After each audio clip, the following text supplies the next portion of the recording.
Welcome, everybody, to the RipiaoPodcast. This is your episode number 4. I'm here with Mr. Brian Peralta. They call me Big Daddy.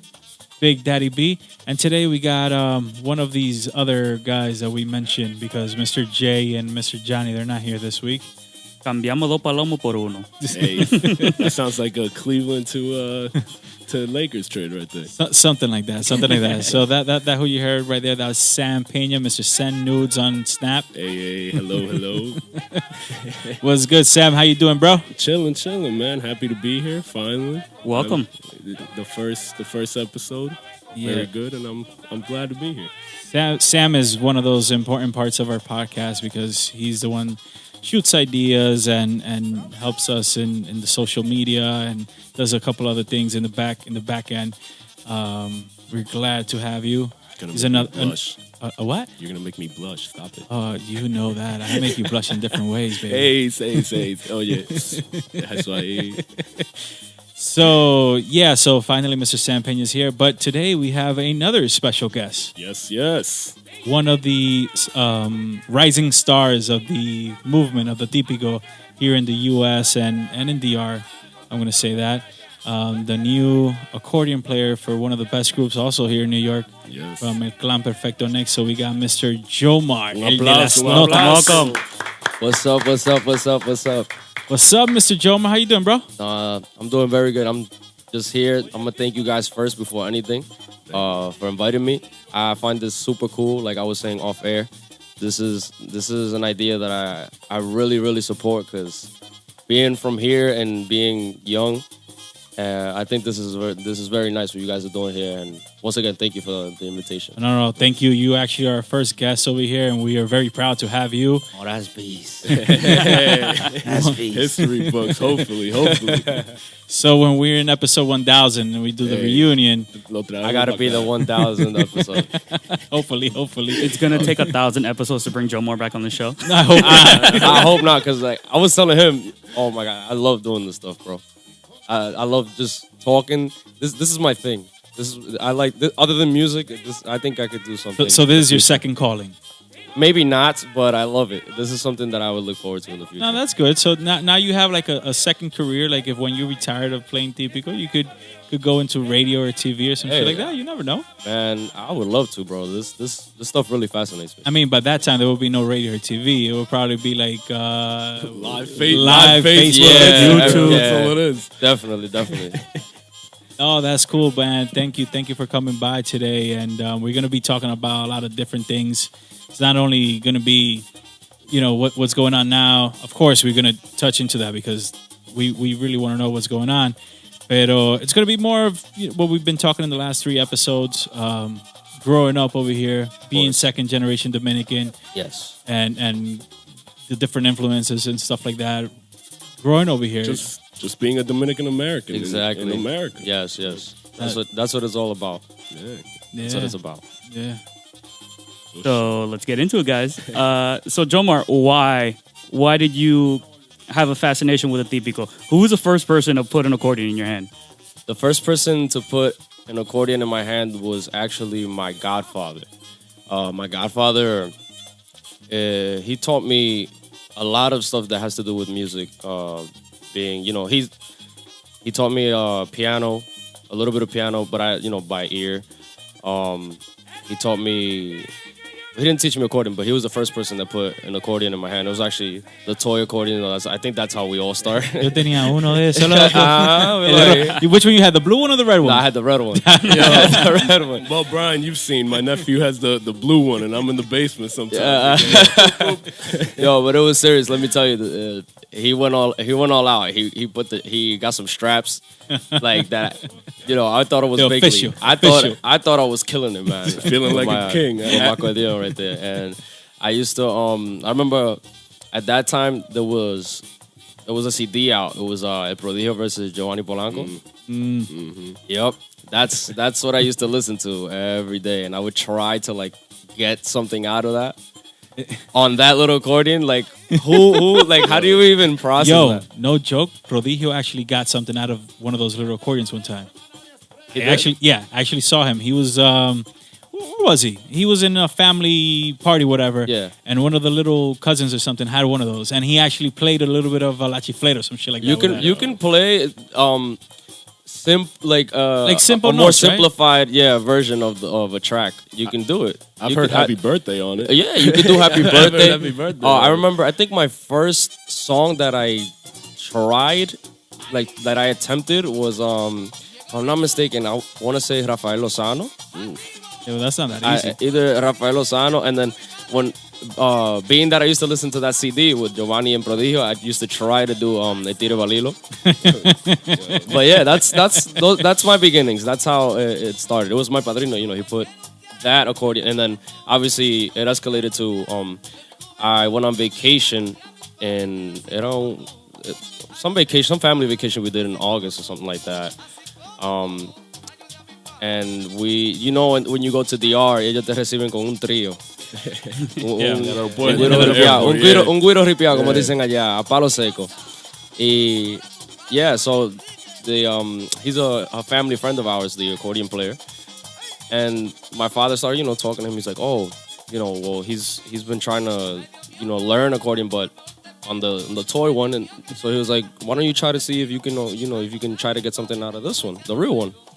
So he gives me the accordion, and the first thing that I try to do is the Rafael Lozano again on the big one. But this time, it actually sounded like he's like, yeah, you're gonna have to get him a real accordion because this guy. Sácalo, chelito, porque. Y ese mismo, no, fácil, papá mío, no, vamos a comprarle ese entonces.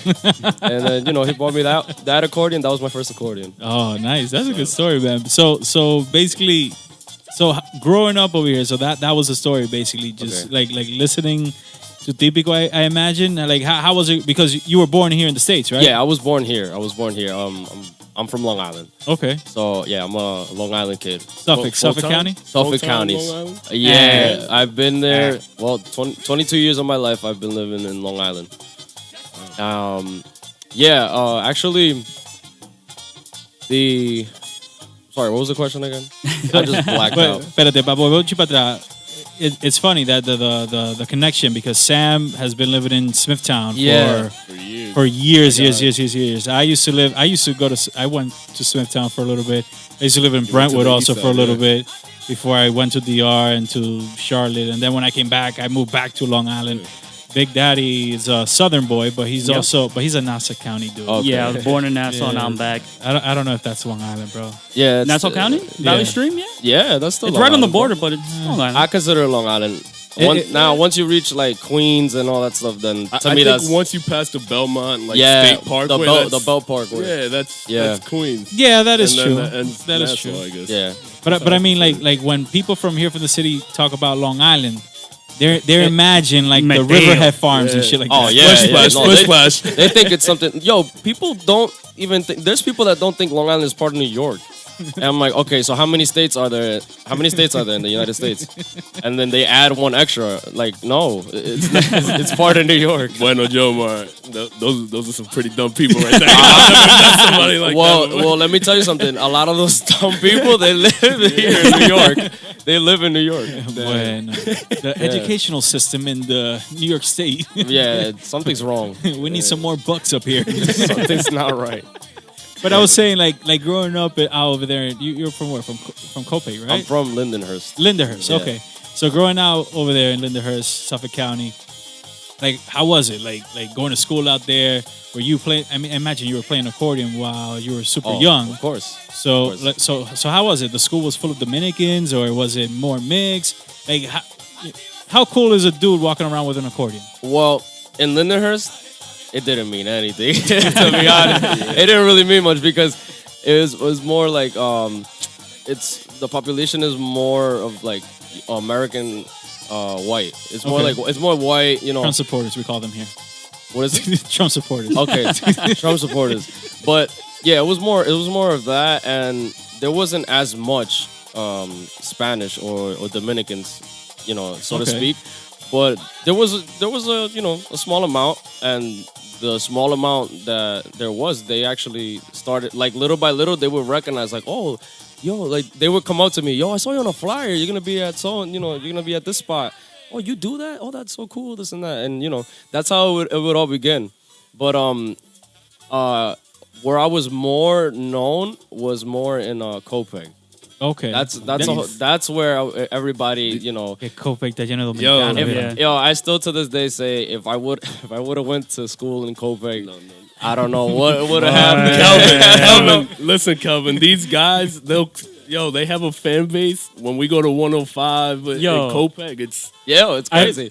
I've never seen 105 that packed before. There's a clan. There's a group of guys that have been partying together for the longest time, and it's like they go out in parts. Oh, and I'm gonna include myself because I've been a part of it for a while. Well, now. you and the Fusion guys, right? You guys like the Fusion guys. They're the new generation now, but there's another the generation before mine that those guys they've been partying together, típico parties, all of that, for a while. And then there was a generation before them too. So it just like it's like it keeps going. Everything. That's the same thing like with our family. The older cousins, and then my group, and then your group. Yeah. I feel like it's that's common. Like it passes down, like it runs in the family type thing. All the little generation it passes cousins, all. Yeah, I guess you can call it. Yeah. Lo único que yo no sé qué le pasó a esto. These guys, Jesus, gracias. I mean, well, the difference is what he was talking about. I mean, because you grew up a big part DR. You were moving around, right? Yeah. I mean, for us, like that's why I connect with Jomar a little bit. I was born in Smithtown, went to DR at 1 until 8. So that's what I knew. That was my young memory. Then I came back to Smithtown. Been here for 12 years. I've been here for like 12, 13. You lived in DR for a while. I lived in DR for 7 full years. 8 full years. I think the longest I've been in DR is probably a month, and I was a baby. I was still a baby. And then every summer, I would always go back every summer. Eso sí. Every summer I would go until I think 2008 was my last time. I went obviously not. No, but like spending a whole summer out there. Yeah, and I lasted a long time without going, but religiously every summer we used to go. So when you go out there, where you go? Pa campo? Pa campo. Yo soy de Juncalito. I'm from Juncalito. Oh, okay. Yeah, that's my. And I'm proud because a lot of people don't know. I say that, and people are like, "What is that? Like, where?" Pertenece a Jánico, Juncalito. I mean, but it's not in the pueblo of Jánico. Like, no, people don't understand that. We know that it's not in the pueblo. It's a whole different thing. It's like the same thing with Long Island and New York. Exactly. That's a crazy connection because being that I'm from Long Island and then I'm from Juncalito, it's the same thing. But that's where I'm from. Yeah, I mean, we lived in Santiago. But our family is from La Loma, Guama, which is like the same kind of. Hay que coger la misma carretera para allá, para allá. Estamos tirados para allá toditos, en una esquinita. Yeah. So es más fácil para mí de Santiago, but I lived there for like 10 years. So okay. No, I never lived out there, but I say I'm from there regardless because those are my roots. Yeah, those are your roots. Those are your roots. It's the culture we grew up with. Yep. That's always my culture. My first culture, Dominican. That's what I grew up. That's what my parents. I was born here, and people ask me, "Oh, I'm Dominican." Yeah, no, you were born here. Después me pasa como Alex Rodriguez. Quick question, bro. I mean, sometimes I feel this way. When you go to DR, I mean, maybe it depends, como tú vas de vacaciones solamente, but do you feel that over there that everybody looks at you, you're not Dominican, you're American? Mm-hmm. And then over here, it's like, you're not American, you're Dominican. Yeah. So, like, what the fuck are we then? We are whatever we want to be. That's what it is. That's what it comes down to, honestly. I'm not going to stop saying I'm Dominican. I was born here. But I'm sorry, I'm Dominican. And that's one of the main focuses on this podcast too. ¿Cómo se dice? Bring out that there's a big group of people that I bet all of us here, all four of us here feel that same way. That maybe we go over there, we're American over there, but over here, we're not American, we're Dominican. So, hey, guess what? We're Dominican Americans, I guess? Yeah, I guess. We're Dominican. Dominican. I get it all the time, man. All the time. It is what it is, man. Especially since Smithtown, like you said, all white school like Lindenhurst. Oh. I had even some people that thought I was black, African American. And you're white as paper. Right? That's what I'm saying. But then what are you, Drake? You go to Smithtown, they'll say the same, man. And then I go to Santo Domingo, I go to Santiago, they look at me and they're like, Y este blanquito para acá. Yeah, I'm like, yo. Vamos a chapearlo. Pero yo me imagino Jay, ¿tú te imaginas Jay? Si my God. I don't know if you know Jay, but Jay is this 6 foot, to Yeah.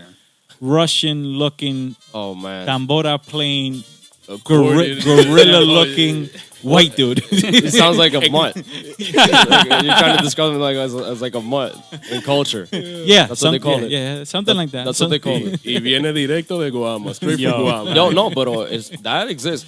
Pero el tamborero que he looks. El americano. Yeah, Yeah. Es él.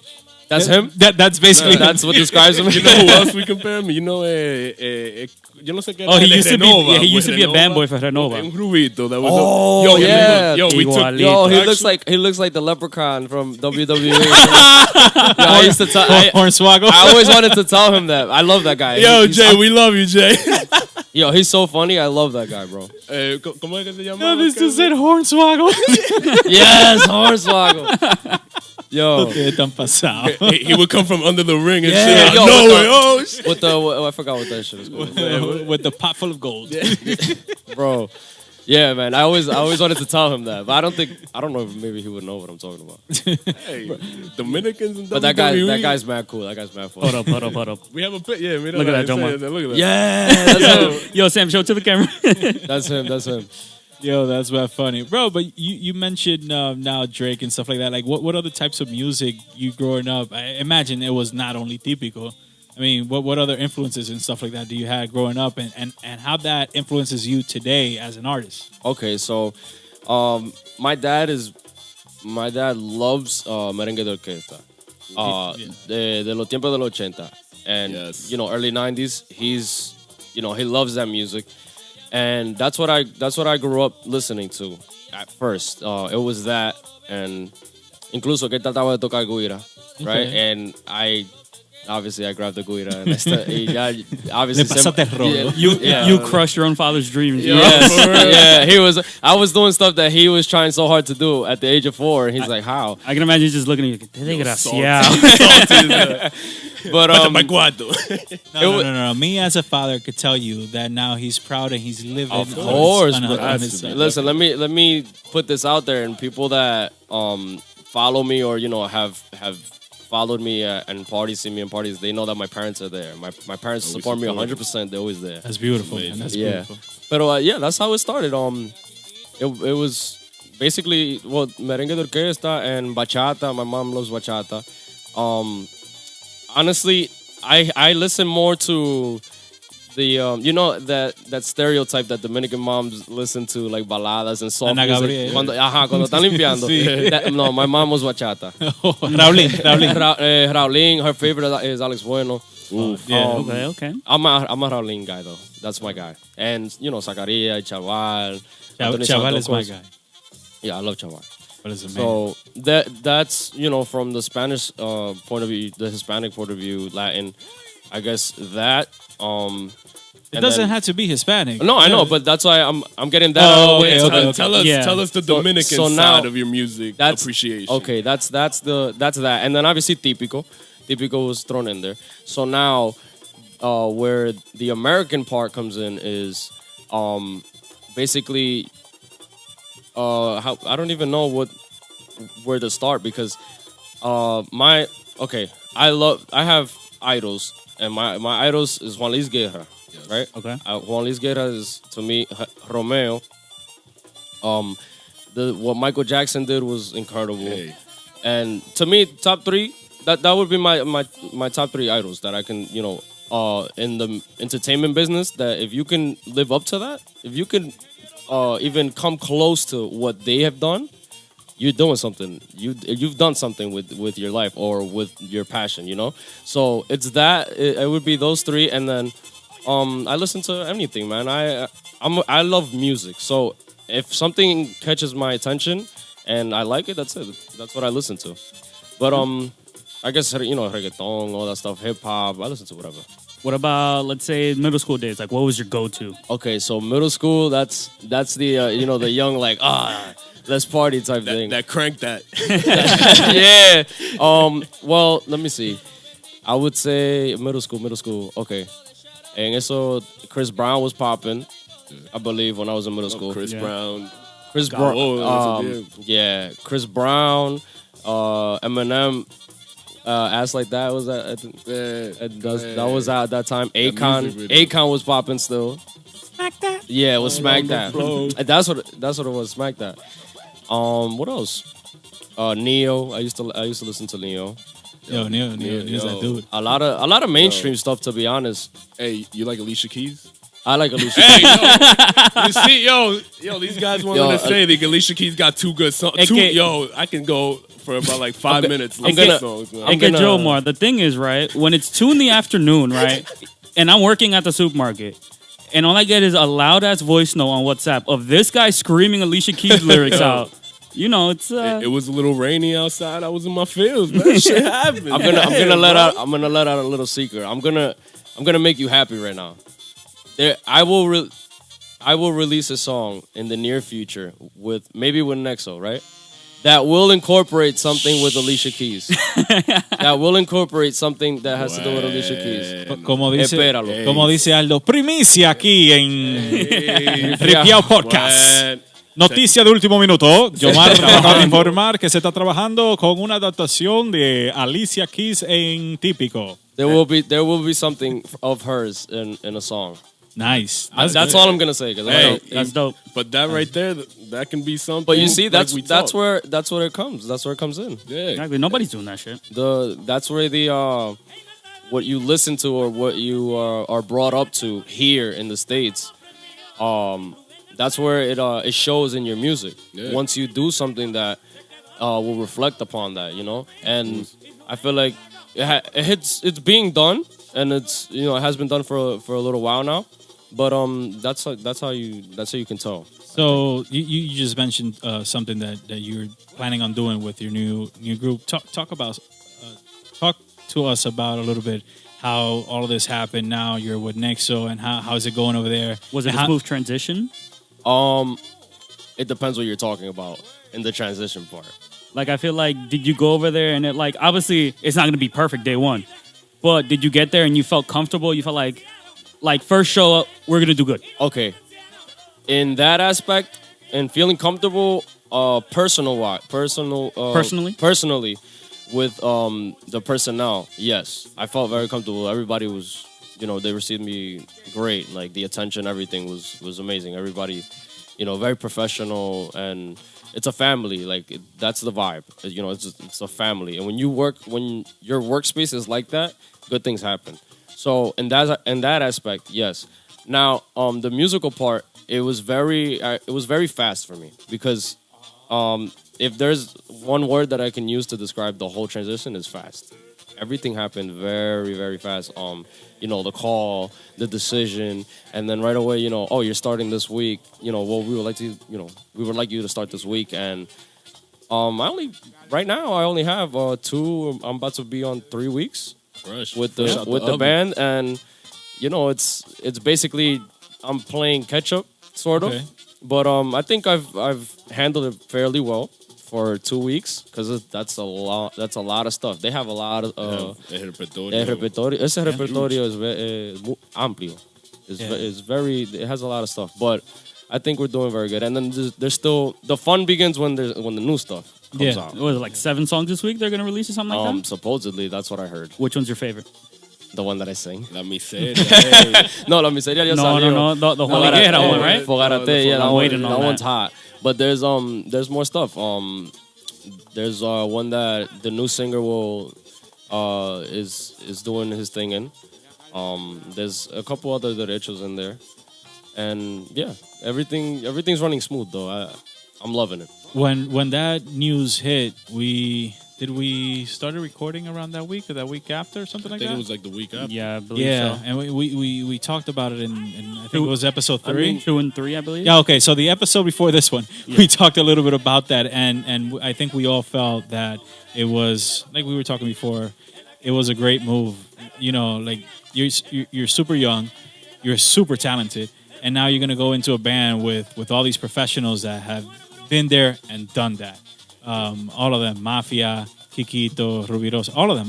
Yeah, Hey, it's a lot of good names to be around, and like I said, when I was on the Típico Head interview, yeah. Aldo asked me a question of like, oh, And what if Kikito, tells you, oh, esa no está mal? Like, what are you gonna say? I'm gonna fix it. What do you mean? What am I gonna say? Like, that's like a dream come true. This guy's a legend, and we're how many generations apart? Yeah, I don't want to say he's the no, but the thing is that they probably were already playing before you even planned to be born. Oh yeah. So of course, like how are you not gonna take whatever advice or whatever anything that he tells you? And let me tell you, in the 2.5 weeks or 3 weeks that I have already, I've learned stuff from him already. I imagine. And it's like I said, it's like I'm a little kid. This is how I describe it to a lot of people. I'm a little kid right now on a playground, like by myself. I'm just having the time of my life right now. Nice, bro. So, we don't want to get too much into what's going on. We want to know more about you, and that's what we're doing now. So basically, like going back now to your early days. Okay. Like, when was the first time you went on stage with your own band and rocked it, and what was that feeling like? The first time, it was, I believe I was 11, and my first band name was Jomar Rodriguez y su etiqueta negra. El bebé romo. No, eso fue la idea. That was my padrino once again. That was his idea. The name. And we would say etiqueta negra, we would say black label, you know. But it was cuarteto, and then it became quinteto, and sometimes sax. But that was my first group, I would say, and we did a couple shows here and there. It was more private parties than anything, because at that time, I'm very young, and to be in to be at a club at that time is very difficult. So yeah, it was mostly a lot of private parties. I have family in North Carolina, so oh yeah, what part? Zebulon. Oh shit. And Raleigh. Yeah. Más para arriba. Sí, más para arriba. No, because actually, me and Brian, we used to live in Charlotte. Oh, okay. So that's why I asked right away, what part of North Carolina? But Raleigh, I'm very familiar with Raleigh. We used to be there all the time. Yeah, I have family in Zebulon. I believe I remember Nightdale. Somebody used to live in Nightdale. Durham. Somebody. Yeah, they're scattered. But North Carolina, I have family in Florida. Also, West Palm Beach. I have family in Tampa. I'm pretty sure there's some people in Orlando. And I'll see. Those Nexo Hiras, when they go down. Listen. When I went with Otra Vaina to Florida, my family was there. I have a huge family on both sides. I have a very big family. My father's family, there's a lot of us. And that's the family in you want to make a bet? West Palm. Bet. ¿Cuál es más grande de las dos? Nah, tell them Disney first. Tell them what we did at Disney. You tell them. I wasn't. Oh, you weren't there? I wasn't there. So, I mean, our family from our father's side and Brian's mom's side, we every summer we always go on reunions, family reunions, all of us. That's nice. We went to Disney 2010, I believe. We had a whole hotel, like 2 floors. It was like 113 of us. Yeah. First family, not like third cousin, like we first cousin straight blood. I even remember one time, like while we were there, they opened up like Magic Kingdom because we had so many people. They was like, all right, we close at 10, but you guys can stay till 12. We had like that's how many people were just running around Magic Kingdom. So the bet was who had a bigger family. I mean, our father, Brian's mom, they're 16 siblings. Yeah, my father. Yeah. My father is one of 12 originally, but it's 11. Oh no, so vamos ahí empatados. We're the same side. My mom is a little smaller. She's one of 6. Es que para allá, para Joncalito y para La Loma y para esos sitios no había antena ni de radio en ese tiempo. Imagínate, esos viejos en esos tiempos aburridos, cuando la luz se iba. Yo, you can only farm for so long, bro. Nada más con vela. Only candles lit everywhere, imagínate. You get bored out there, bro. En Econuco se sembraba hasta las 5. En la casa. I was just about to say that, man. You read my mind. You took that. Wow. I was just about to say that. So, bro, so now going back to that now. So going, in school and like we said, how cool was it, to be the kid with the accordion in school? So I imagine, bro, the girls in Lindenhurst and Copic and that area. Loco, I can just imagine. Jomar in Lindenhurst, he was a musician. Pero en Copic, oh yeah, I play accordion. Yo, I got a band for me. Yo, you hit it on the you hit it right on the nail. In Lindenhurst, you're not gonna say, yo, I play the accordion. What you think about that? Let me tell you, man, this is a personal thing. La Blanquita no le importa eso. Like, they don't know what that is. Like, I never had any good luck con una Blanquita in Lindenhurst. Let me tell you. It was very... I go una here and there, pero que... No es fácil, loco. They don't know. They don't know what that is. They would see me on flyers sometimes, and then they would tell me like, "Oh, I saw you. Like, I took my brother to the barbershop, and you on a flyer like with something like it's like is that an accordion? Like, isn't that?" I'm like, "Yeah." Are you from Germany or something? Like, and then they would ask me like, "Do you get paid for that?" And I'm like, "Yeah, I do this." Like, yeah, and then they're like, "Oh, that's cool," and then like, "Okay, bye, have a nice day." Pero sí, in Copic, that's where everybody knew because most of the functions were in Copic. Like, majority of the people that are from Juncalito, they live in Copic, and that's where I was more known, I would say, in that aspect. I was, like I said, it was nothing in Lindenhurst basically. So, like, people knew, but it was just like they were cool about it. So during the day, Lindenhurst, at night, Copic full time. Yeah, I wish. Yo no salía mucho, no.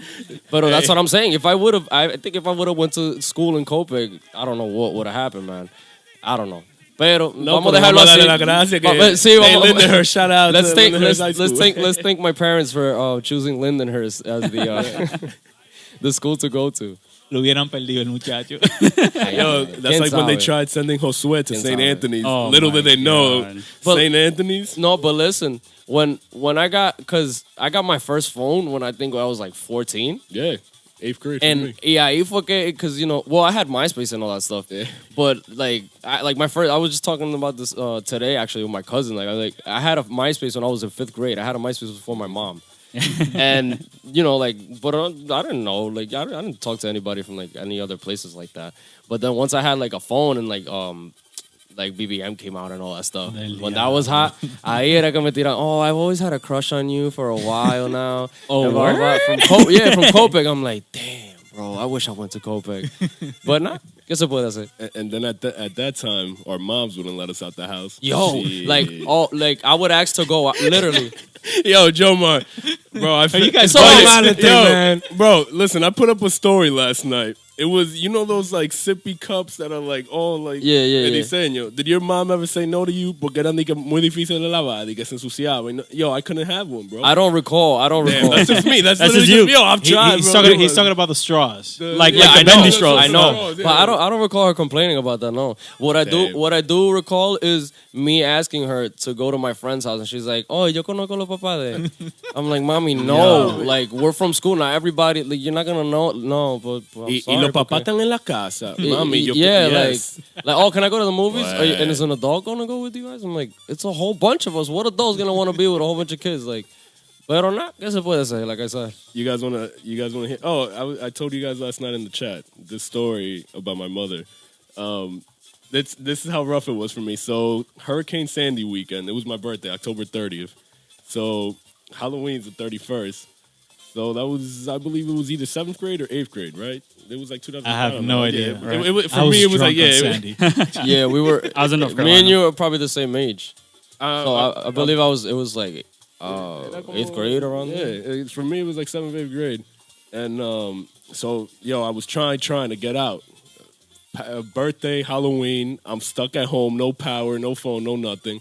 There was a Halloween party. I'm like, "Mommy, let me go." No. "Mommy, let me go." No. Somehow she finally let me go. So she drops me off at 8 o'clock. It's in it's at the end of the dead end. She goes up the street, parks 5, 6 houses down, stays there till 9 o'clock, and comes to pick me up in the front at 9. And she calls me. She's like, "Let's go." Bro, she stayed there the whole damn night, bro. Wow. Whole night. That was an hour. Bro, And now, yeah.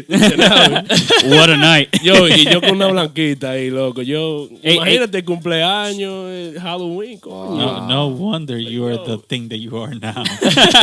Once they let me out, it was just, Yo, me and this guy have a lot of stuff in common, man. It's that Long Island Dominican shit, bro. You're from Long Island. Yep. Your birthday's in October. My birthday's in October too. End of October or beginning? Beginning. Well, no. End basically the 21st. October's very own. It's still that. So let's go, man. Oh, yeah, lo único que falta. Are you a Drake stan, Jomar? Huh? Are you a Drake stan? A Drake. Like a huge fan of him? I mean, Oh yeah, I love Drake. Yeah. All right, see. No, They're no, practically We're brothers. Long Island, man. No, we're gonna exchange numbers and we're gonna chill. I imagine these dudes doing like the Step Brothers movie. Did we just become best friends? Hey, you don't say that. Oh man. Oh man, you guys are a trip. You guys are a trip. But yeah, man, that's how it was. It really wasn't a big deal like that. Like, I don't know if I want. Maybe I don't know how I would have reacted like if it was a big deal, because like maybe I would have been different, you know. Yeah, no, it's a good thing. Yo hablo mucha basura, but I was the same way. I mean, the only good thing that I had was that in DR, school is like you go to school with the same people like your whole life. So everybody gets to know each other. So, yo voy para la casa de Lada o voy para casa de Franci. It was like, oh, okay, yeah, I know where the hell you're going. So that's I mean, that's one of the benefits. It's that different I had. lifestyle. Yeah, over it's there, different, though. bro. We used to go Over there, G. juntábamos in that age, and we were getting drunk on 151 and beers and shit. Oh man, bro. Oh man, those were the days. Yep. Jomar, I mean, we've been talking a lot about the cool stuff and the happy stuff, and growing up and now and all that stuff. But is there any, like, I don't want to get too, but is there any dark side to this, like to being an artist now, maybe at a young age or whatever, being, like the pressure, I don't know, things you see from the other, people around you and stuff like that. What can you talk or elaborate a little bit about that? Like so the reason why I ask you this is because we're trying to target people like us, especially like you, like Samuel, yeah. and stuff like so. There's probably 100 kids out there listening, and they want to be one day what you're doing now and what the other guys are doing. Yeah. So it's good for them to know that everything is not it's not all rainbows and sunshine. Yeah, exactly. Stuff goes on behind the scenes. I understand. Yeah, exactly. So that's why we want to ask you that. I'm not trying to get into your Oh, of course. Pero it's just like what kind of what kind of shit really how can you keep your mind and yourself positive all the time? I mean, for the most part, whatever you see going on that is not right, you try to not do it, or you try your best to do the opposite, the total opposite, because at the end of the day, everything has a consequence. You know? Yeah, of course. So that this industry has a lot of ¿cómo te digo? Fatigue is a big deal. You do however many X amount of shows in a weekend, and you get tired. Like the human body, we all are human, so we get tired. So people do things that they shouldn't, and whatever, to get through the night or to get through the weekend. But as that's the drug aspect and all that, and the drinking and all that. But you try to not get into that, and you just try to keep your eye on the prize. You got to do what you got to do. You got to focus on what it is that you love, which is, in this case, it's music. So, if I had to say anything to the up and coming, right, like the kids that are, that they have the same dream that I do, and they wanna do this, it's that, just you got to keep you got to be determined. You gotta keep your eye on the prize, man, and don't you gotta have basically like a tunnel vision, and to do it, and just you gotta try to do it, and don't take no for an answer, because no is probably one of the best things that you can ever get. That's motivation. You could get brought down by that, but that's one of the biggest motivating words that you can ever get from somebody is a no or nah, stop it, like you can't do that. Like That's just motivation to me. That's how I see it. Yeah, because when somebody tells you, "Oh no, you can't do that," like, why the fuck not? I think I could do it. Vamos arriba.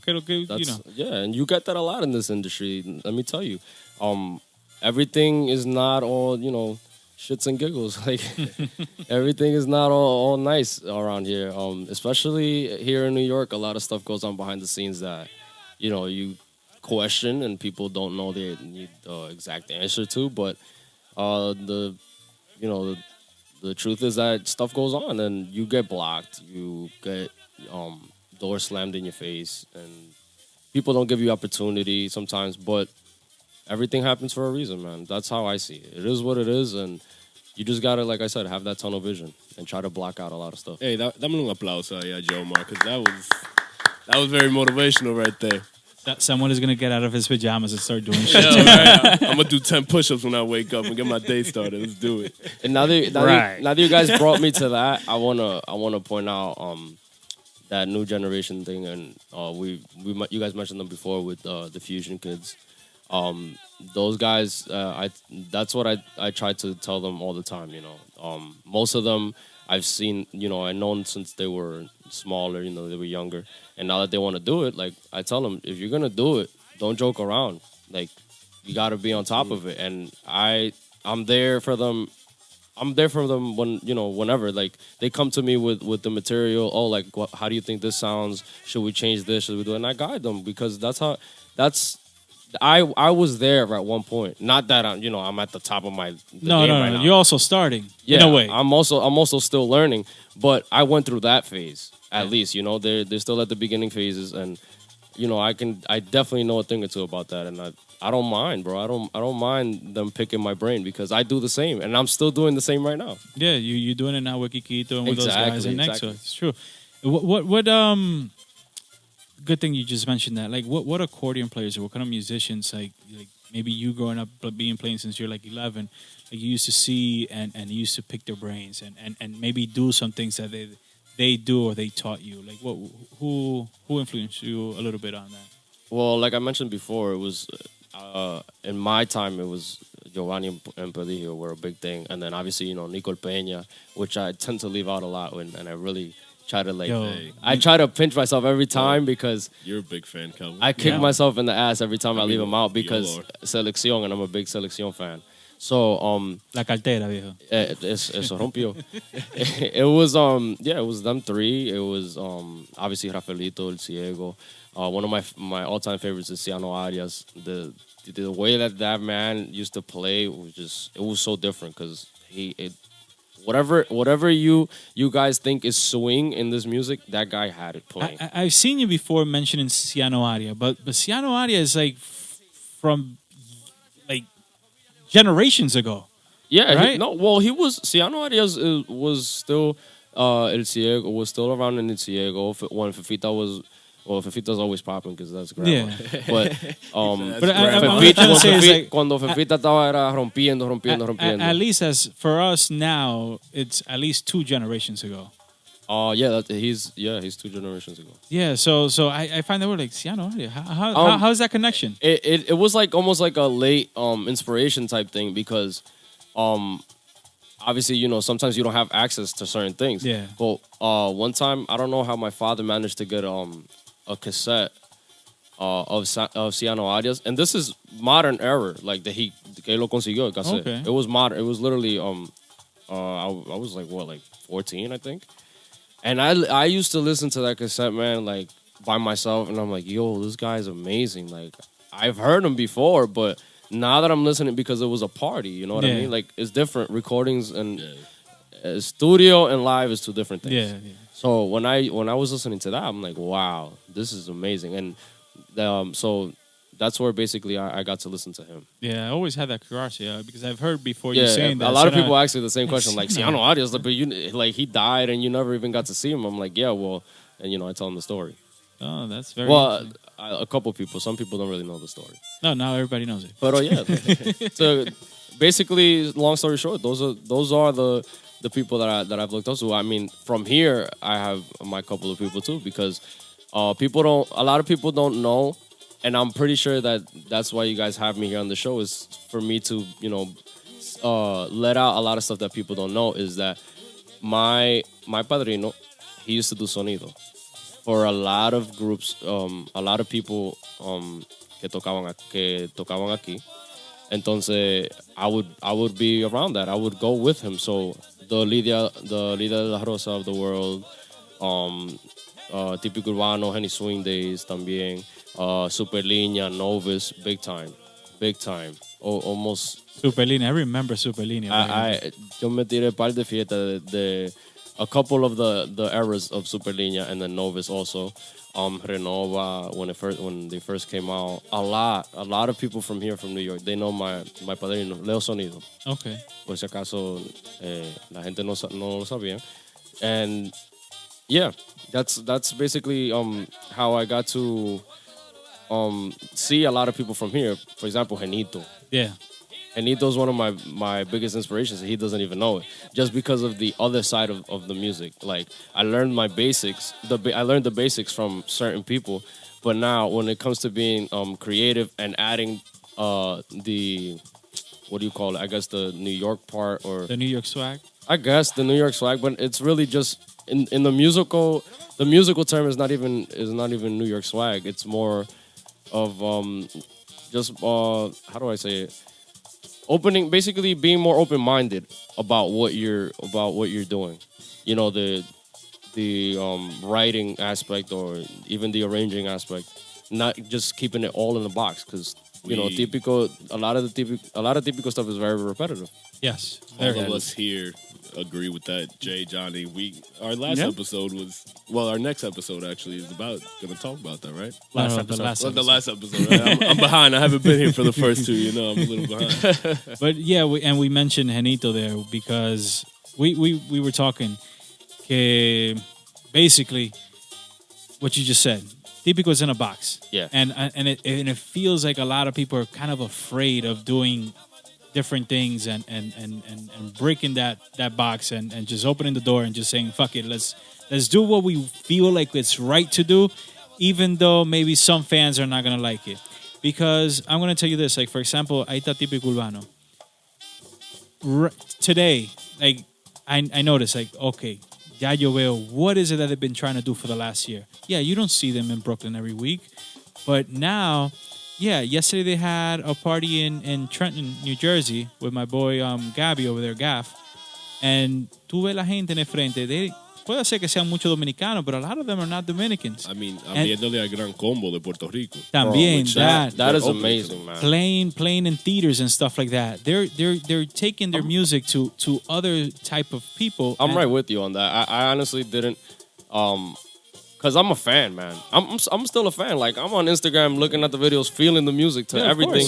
You know, I'm still a fan. I follow everybody still because that's just how I've been. You know, you gotta love what you're doing to do it. Yeah, of course. You know what I mean? So you gotta be, up to date and everything. And that's awesome, man. Like they opened up that's a big name, El Gran Combo.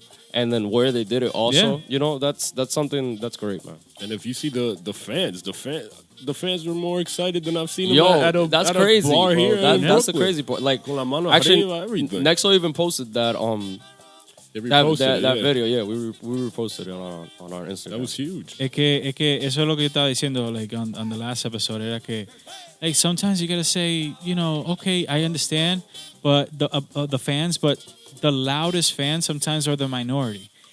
Like I consume a lot of stuff. Let's say podcasts, TV shows, radio shows, but I'm not the one calling. You have a few people calling and tweeting and doing this and doing that. And that's how I feel sometimes with Típico, that it's like that loud but small group of people are the ones that are saying, no, por la raya, or no romanticismo, or sí romanticismo, and maybe these people that don't go every week to a party, but they will call you for their daughter's Sweet 16, they will call you for their daughter's wedding, they will call you for Christmas and stuff like that, and they will pay extra money, but they aren't going to do that or go to an event to the groups that actually work and do that stuff. Yeah.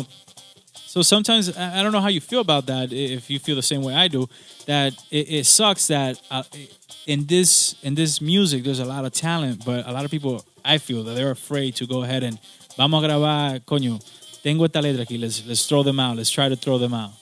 Is that? Am I totally wrong or? No, you're on the right page. You're on there. You got it because but the thing is this: there's people that are afraid to do it because of the reaction they might get. Yeah. There's also people that just don't do it because they already know the reaction that they're gonna get. So that plays a big part. But the thing is that this típico is very delicate. This is a very delicate subject when it comes to musically, and I guess the best way to put it es como un niño ñoño, porque I'm referring to the music aspect and then also the fans, because a lot of fans they don't want certain things. They don't want you to do certain things, and I don't mean to disrespect any fans or anything like that, but some fans how do I say it? Like, I guess the word would be they take it for granted, I guess. Some of the work, I would say, like, not to disrespect, but sometimes I feel like that because if there's people from other countries, other nationalities that appreciate that different thing that we do with the music and they don't, there's something wrong there. You know what I mean? Like, if this is what you love, if this is something that identifies us as Dominicans, then why can't you support it? Why can't you open your mind just a little bit, to give it that push? And that's something that I always thought about. It's like the Aventura issue or whatever it was. And you know the story, right? Yeah. You know the story because you know where a dónde fue que se pegó primero. Yeah. And that's crazy. Yeah. That's great. And actually Aldo mentions a lot one of my favorites right now, Vicente Garcia. Yeah, exactly. He had to go to Colombia, bro. Yeah, Are you kidding me? Exactly, and that's sad. It shouldn't be happening, man. There's another group of young guys that I follow on Instagram and stuff. I want to go to one of their shows. They play like Afro-Dominican music, and Yacer Tejeda. I think he was nominated for a Grammy. They incorporated the accordion in their music. Oh, really? Yeah, they're in Brooklyn always, and it's crazy. It suena un poquito like Rita Indiana, like a little bit. Okay. And they're incorporating, the merengue and lo palo and all this stuff. They're trying to do something. Are they going to be playing for right now 3, 4, 5 times a week? Here in New York, probably not. Pero those are the type of people that maybe they're going to get nominated for a Grammy, maybe for a Premio Lo Nuestro or something like that, because they're trying to do something original. But that's the thing. A lot of people, like, that's another piece of advice that I could give to the young kids that are coming up is, don't only think about the party aspect. It's not all about the parties. It's not all about that. That's just something that comes with it, and that's also a tradition. But the vision that I've had once I channeled that part of my passion, which is the music part, is that I want to be able, or maybe help be a part of something like a part of just a music piece or something that people can be like, oh my God, they got an award for this, but it's típico. You know what I mean? And why do I don't know, but that's just something que me nació, Yeah, no, eso es como, like a lot of people say, oh no, que aguacate no era merengue típico, que fulanito no era merengue típico, but guess what? In Europe, they say that's perico ripiao. Yeah. So, and they're playing, and Fulanito is still playing. He's still getting paid for Guayando. Yeah. And how many years ago was that? I learned how to play guira to Guayando. Exactly. So what? And you're the one that is here, and sorry to come out with all this stuff, but like I got frustrated. Like at Prodigio, he tried with Pambiche meets jazz, and he got killed. And you know what? That's incredible. Yo, that mix is not bad. It's not, because it kind of goes hand in hand. This is something. My dad is not a musician, but he listens to music. He listens to music, and sometimes he points out a lot of things that are correct, and I agree with him on this one. When he said, jazz and típico could go hand in hand. That's something that you can mix, and that I was in love with that album. I don't see why not. Like, when people, that's why I'm saying when people get to their como la ñoñería, Yeah, you know, yeah. they don't really accept that. But I don't know. I didn't find anything wrong with that album. Me neither, pero no. Listen, Not only because that's one of the guys I look up to, but that was listen, that track, there's one track on that que sí que sonó when it came out, which was Corazón Maldito. Oh, loco, pero que ese tema. Yo, and that I don't know, I would have to ask Luisito this, but because we had a short conversation, and I want to do a pambiche sort of like that, you know, like a romantic type of thing, because one of my favorite also songs of his is Bang, and that's a pambiche also. So that song is. And it's romantic. So I want to do something like that, just because I haven't well, I have one, to let me not be fake and say I don't have one. But when I'll release it, I don't know yet. But yeah, I want to do that, because I want to see the reaction I get to that. Jomar, release it, man. Because we get to that's the problem. The problem is not releasing it. Yeah, but you know, But no, I understand. Probably, you need to work. You know. No, the thing is that everything has a certain time. Like everything works with Exactly, time. Everything that gets released has a certain. Everything is very organized. A su tiempo. Yeah, that's what it is. But cuando llega, I'm pretty sure. Yeah. Listen, I already showed the guys. Well, I already showed a couple of them, and they like it. So let's see. Okay. Listen, my question is, as in Típico fans, with what we were talking about before, that let's say the old fans, the older generations, that they're so strict on, all right, we want the merengue derecho, whatever.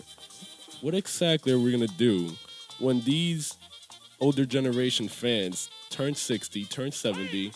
They're not gonna be going to the clubs, and I mean, us, we're young, we enjoy the Típico, but there's not a lot of young Dominicans that appreciate Típico.